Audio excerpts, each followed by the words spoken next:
Hi everyone. Hi to you. Hi my friends. Ops ops ops.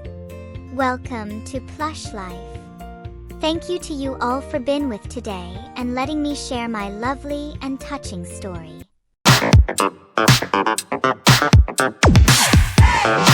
Brand new friend.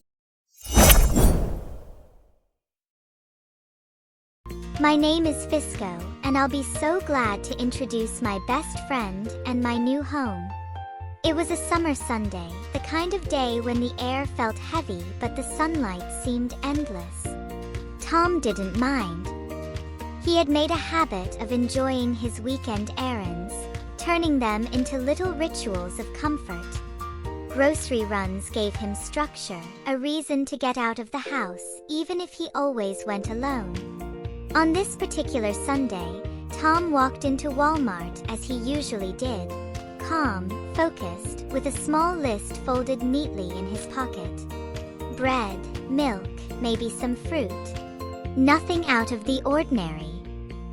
He moved through the aisles slowly, letting his thoughts drift between the shelves, appreciating the quiet hum of the store. But then something unexpected caught his eye. It wasn't on his list, and it wasn't even in the section he had planned to visit. As he passed the toy aisle, Tom felt his steps slow. Bright colors, playful packaging, and the gentle chaos of stuffed animals filled the shelves.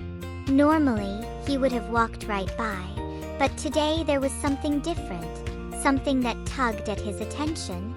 There, nestled among dozens of plushies, was a teddy bear. Not just any teddy bear. His fur was white and some stripes of black, maybe white and black, his paws rounded, and his stitched smile carried a quiet warmth. A small tag tied around his ear read no name on it. But I was already named by Tom before we met. Is not it that funny, friends? Formally, when he purchased me, I was officially named with this warmth-full, cozy name, Fisco. 4 weeks, Fisco had been waiting.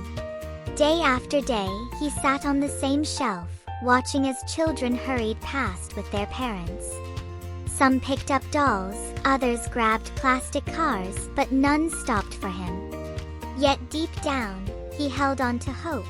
The hope that someone would notice him, someone who needed him just as much as he needed them. When Tom's gaze landed on Fisco, it was as if the world paused for a moment. He couldn't explain it, but something about the bear struck him deeply. Maybe it was the gentle look in his eyes, or the way he seemed to sit patiently, as if waiting for this exact moment. Tom reached out and picked him up. The bear fit perfectly in his arms, soft and solid, like he had always belonged there. A small, genuine smile appeared on Tom's face, something rare these days. He realized how long it had been since he felt that simple comfort, the kind that didn't need words or explanations. "This is strange," Tom whispered to himself, though he didn't put the bear back. Instead, he held him a little tighter. In that moment, Fisco felt something too. Though he couldn't speak, though he was made of fabric and stuffing, he knew he had found his person. The waiting, the loneliness of sitting on a shelf for so long, it all made sense now. By the time Tom made his way to the checkout, bread and milk were still in his basket, but Fisco was held close against his chest. For the first time in a long while, Tom didn't feel like he was shopping alone. As they stepped out into the summer sunlight, a quiet bond had already formed. Tom didn't know it yet, but this was the beginning of something much bigger than a simple purchase. Fisco wasn't just a teddy bear. He was a companion, a reminder of warmth, and a silent promise that life didn't have to feel so lonely. That summer Sunday would be remembered as the day their story began. The day Tom found Fisco and Fisco finally found home. Thank you for joining me on this beautiful day. I'll be seeing you on the next episode of Plush Life. Goodbye for now. Stay tuned, my friends.